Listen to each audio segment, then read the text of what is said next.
part 3 ng challenge. So, sunod naman. To, lipstick. Ang last na to. Kasi, kala lang naman. Kasi kagandahan ko yung makeup ko. Look. So, yan. Kung na-rumble ko na,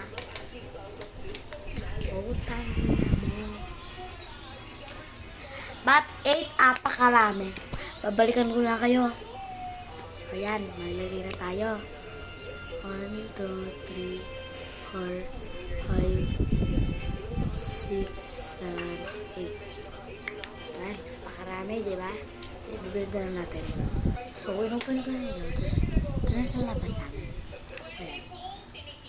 So, magsisessings po yun mga. So, ayan. Tapos ko na. So, bye!